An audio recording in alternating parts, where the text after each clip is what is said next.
አንድ ሴት ልጅ በተግባር ነው የምታሳየው፣ በማውራት ብቻ ሳይሆን በመፎከር ብቻ ሳይሆን። እንግዲህ ሩትዬ ደግሞ ልዕልቷ ሄርሜላን አብርሃምን እንዴት በእጇ እንደምታስገባ፣ ባሏን እንዴት ወደ ራሷም እንደምትመልስ፣ እንዴት የልጇን አባት ወደ ራሷ እንደምትመልስ በተግባር አሳይታለች። እንግዲህ አንቺ የማትረቢ ለፍላፊ ማለት ነው።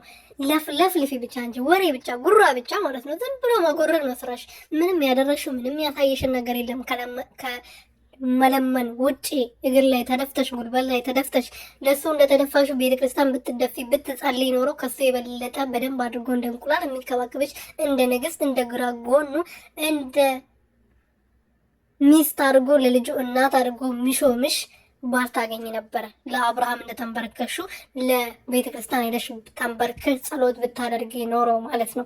ሰላም ሰላም ቤተሰብ፣ እንዴት ናችሁ? እንዴት አመሻችሁ? እንዴት ቆያችሁልኝ? እስከዚህ ሰዓት በሰላም ደረሳችሁልኝ? እንኳን በሰላም ደረሳችሁልኝ የኔ እንቆች ማለት ነው። ለዚህ ቤት ደግሞ አዲስ የሆናችሁ ሰብስክራይብ፣ ሼር፣ ላይክ እያደረጋችሁ ቤተሰብ እንድትሆኑ በትህትና እየጠየቅኩኝ እንግዲህ ሩትዬ ልዕልቷ፣ ንግስቷ፣ አዋቂያ፣ ሁሉን ቻይዋ ከፈጣሪ በታች ፈጣሪ ረድቷት ከጎኗ ሆኖ እንግዲህ የፈለገችው ነገር አሳክታለች። እሰይ እሰይ ደጋረገች። እንኳን ባሏን መለሰችው። ያድርገው፣ እውነት ያድርገው። ድራማችሁ ካልሆነ እውነት ያድርገው። ዛሬ ያወራችሁት ንግግር እንዴት አባታችሁ ነው የሚያምሩት! ደግሞ ልዕልቷ እንዴት አባቷ ነው የምታምረው! የኔ ቆንጆ ማለት ነው። ከአይን ያውጣሽ፣ ከአይን ያውጣሽ።